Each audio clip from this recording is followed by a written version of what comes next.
So this is really a great segue to you, Megan, because, so we've heard how important Section 508 is to federal agencies in terms of procurement. And, from a provider of technology solutions, one of the biggest provider of technology solutions to the federal government, I'd love to get your perspective on accessibility and procurement from the industry, as well as specifically from Microsoft. But before you go there, Megan, before you go there, because that's something that I'm sure you can give us a lot of great intelligence about. But I've seen firsthand a real shift in the culture of Microsoft.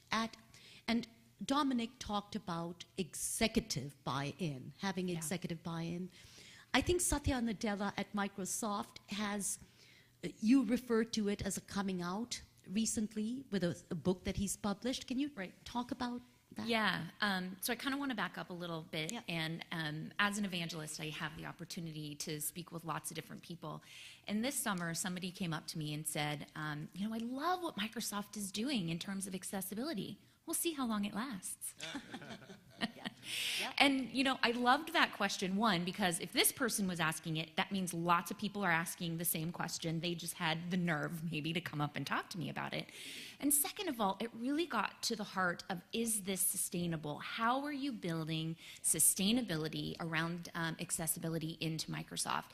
And that's a culture question, right? How is Microsoft building an inclusive culture so that we see accessibility on the forefront?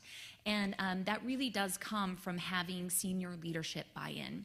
So Satya Nadella just recently wrote a book called Hit Refresh, where he talks very candidly about his son who has a disability. He has cerebral palsy, and how that significantly impacted his leadership style. He was the executive leader of our employee resource groups. He sees this from many different levels. So one, he understands the importance of inclusive hiring. And so at Microsoft, we have a very strong initiative around hiring people with disabilities into our company. If 1 in 5 people have a disability in America, then our company should be reflecting the way in which our makeup of society.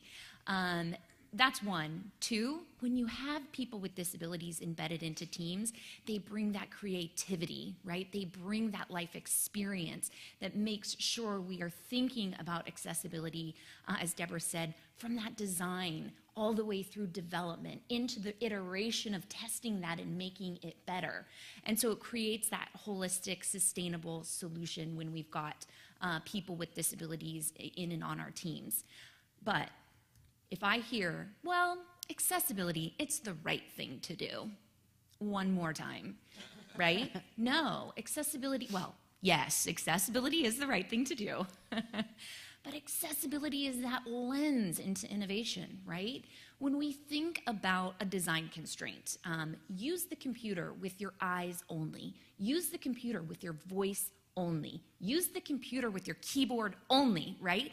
Those are often accessibility questions that we're asking ourselves, but that leads to natural user interface design.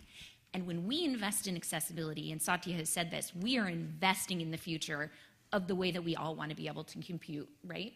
So that's kind of that culture question in which how are we setting up our company to be leaders in accessibility, but honestly, just to be leaders in the technology that we all need and want to use every single day.